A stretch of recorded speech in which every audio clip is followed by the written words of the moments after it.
वेगवेगळे अनुभव आहेत.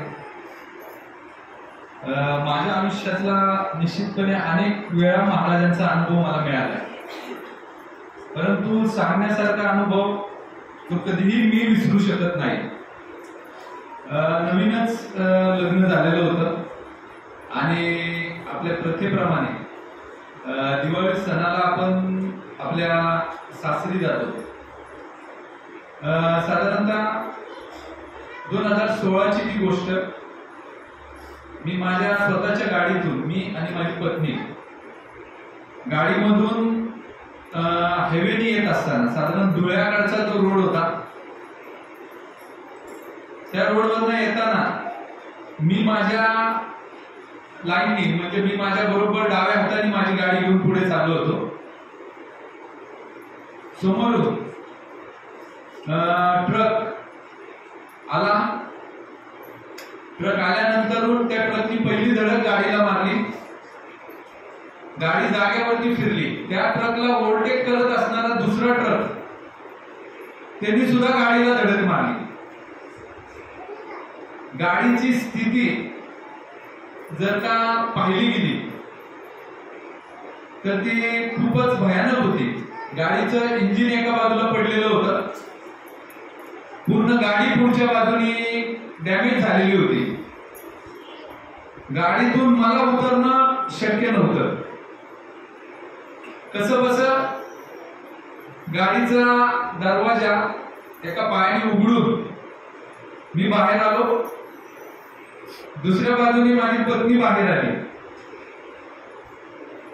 गाडीच्या समोर स्टेरिंगच्या बाजूला महाराजांची मूर्ती होती. आजही माझ्या अंगावरती शहारे येतात. गाडीला लागलेला तो धक्का, महाराजांची गेलेली ती माझ्या जवळून गेलेली मूर्ती, ती माझ्या मागच्या बाजूला जाऊन पडलेली होती. संपूर्ण धक्का महाराजांनी त्यांच्या अंगावरती घेतला होता. माझ्या अंगाला, गाडीची स्थिती पाहिल्यानंतर कोणी सांगू शकणार नाही, माझ्या अंगाला छोटं सुद्धा खरचटलेलं नव्हतं, ना माझ्या पत्नीच्या अंगाला खरचटलेलं होतं. आम्ही दोघेही सुखरूप बाहेर होतो.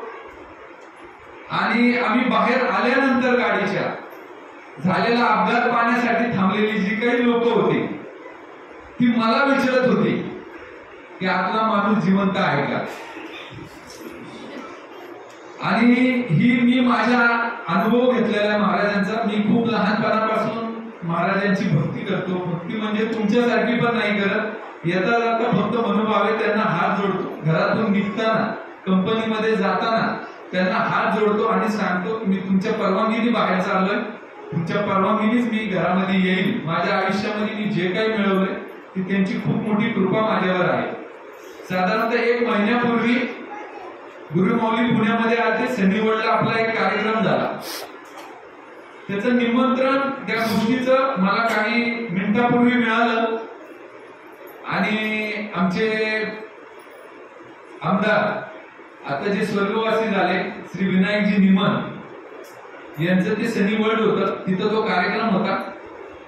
आणि घरामधून त्यांना फक्त एवढंच माहिती होतं की मी थोडंसं स्वामींची सेवा करतो. आणि घरामधून त्यांच्या मुलाचा मला फोन आला की आज माऊली घरी येतात. मी कंपनीमधनं पटकन निघालो आणि श्रद्धाला फोन केला की आपल्याला तिथं जायचंय. आणि आम्ही आमदारांच्या घरी पोहोचलो. मला तेवढं सांगता येणार नाही, पण कारण कमीत कमी 15 ते 20 मिनिटं मी माऊलींच्या सानिध्यात होतो. कदाचित रामेश्वर भाऊंनी ते फोटो आपल्यापाशी शेअर केले असतील. बराच वेळ त्यांच्या बरोबर होतो. त्यांचा हात माझ्या डोक्यावरती होता. मला हे समजत नव्हतं की मी मठामध्ये, मी स्वामींच्या सहवासात आहे. तेवढे 20 मिनिटं आजही मला व्यवस्थित आठवत नाही. पण तिथून जेव्हा बाहेर पडून मी घरी आलो आणि सनीवडचा कार्यक्रम मी जेव्हा पाहिला तर खूप मोठे पॉलिटिशियन्स असतील, खूप मोठे तिथं श्रद्धाळू असतील, ते त्या लाईनीमध्ये उभे होते. त्याच्यानंतर मला लक्षात आलं की मी माऊलींच्या संपर्कामध्ये 20 मिनिटं त्यांच्या जवळ बसून होतो. त्या वेळेमध्ये माऊलींनी मला अनेक गोष्टी विचारल्या. कंपनीबद्दल विचारलं, साहेबांबद्दल, काका साहेबांबद्दल विचारलं. आणि त्या वेळामध्ये त्यांनी जन्मतारीख घेतली, पेन घेतला, त्याच्यावरती थोडंसं मोजमाप केलं आणि काही गोष्टी माझ्या कानामध्ये सांगितल्या आणि मला सांगितलं की शनिवार बघून मला फोन करून त्यांचा नंबर, त्यांचे जे जावई आहेत त्यांनी त्यांचा नंबर मला द्यायला लावला आणि सांगितलं की तू मला भेटायला दिंडोरीला येशील, येण्यापूर्वी तू मला फोन कर आणि मी तुझी वाट पाहतोय, तू तिकडे ये, मला तुझ्याशी बऱ्याचशा गोष्टी बोलायच्या. हे सगळं न विसरण्यासारखे प्रसंग आहेत. असे अनेक प्रसंग आयुष्यामध्ये घडले. नुकतेच काही काळामध्ये आमच्या टाटा मोटर्स मध्ये बरेचसे सहकारी इथं उपस्थित आहेत. नुकतेच एका इलेक्शनला मी सामोरं गेलो. त्या इलेक्शन मध्ये बऱ्याचशा कठीण गोष्टी आल्या, आरोप प्रत्यारोप झाले, परंतु महाराजांची कृपा माझ्या बरोबर होती. त्या दरम्यान त्या दिवशी मी त्या सहवासात मतदानापर्यंत फिरत असताना मला एक गोष्ट जाणवत होती की महाराज माझ्या मागे आहेत आणि सर्व प्रसंग महाराजांनी झेलले आणि त्यामधून मी बाहेर पडलो आणि पुन्हा एकदा लोकसेवा, कामगार सेवा करण्यासाठी महाराजांच्या कृपेने मी तिथं पुन्हा एकदा निवृत्त्या याच्यासाठी सेवेसाठी माझी नियुक्ती झाली.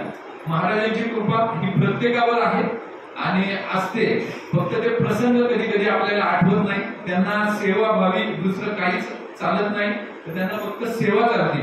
आज या संस्थेशी, या सेवेकऱ्यांशी मी साधारणतः 2014 पासून या मंडळाशी मी थोडस संपर्कात आहे. अनेक वेळा आमच्या रामेश्वर भाऊंच्या मार्फत थोडीशी मदत सेवा करण्याची मला इच्छा व्यक्त केली. आज इथं असताना मला एक कळलं आणि त्याप्रमाणे मी अनेक वेळा जे काही आपलं मोठं माऊलींचं जे स्वप्न आहे की